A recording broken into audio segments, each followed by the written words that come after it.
राजा कृष्णदेव राय होली का उत्सव बड़ी धूमधाम से मनाते थे। होली के दिन मनोविनोद के अनेक कार्यक्रम विजयनगर में होते थे।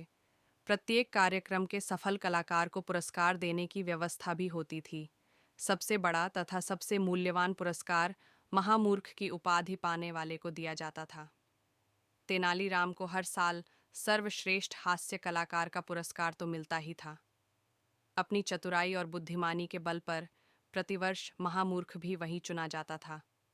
इस तरह तेनालीराम हर वर्ष दो दो पुरस्कार अकेले हड़प लेता था।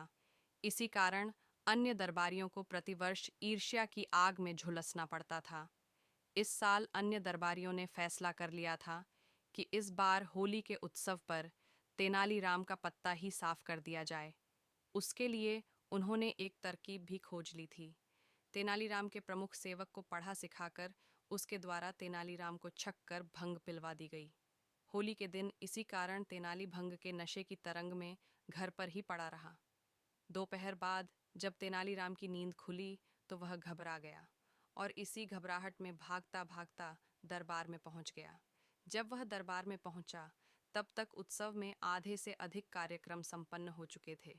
राजा कृष्णदेव राय उसे देखते ही डपट कर बोले, अरे मूर्ख तेनालीराम जी, आज के दिन भी भंग छान कर सो गए। राजा ने तेनालीराम को मूर्ख कहा तो सारे दरबारी प्रसन्न हो उठे।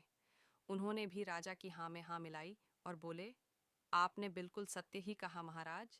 तेनालीराम मूर्ख ही नहीं बल्कि महामूर्ख है। जब तेनालीराम ने सब लोगों के मुंह से यह सुना तो मुस्कुराता हुआ महाराज से बोला, धन्यवाद महाराज, आपने अपने श्रीमुख से मुझे महामूर्ख घोषित करके आज के दिन का सबसे बड़ा पुरस्कार तो मेरे लिए सुरक्षित कर ही दिया है। तेनालीराम के मुख से यह सुनते ही दरबारियों को अपनी भूल का पता चल गया, किंतु वे अब कर भी क्या सकते थे, क्योंकि वे स्वयं ही अपने मुख से तेनालीराम को महामूर्ख बता चुके थे। होली के अवसर पर महामूर्ख का पुरस्कार तेनालीराम हर साल की तरह फिर झपट ले गया।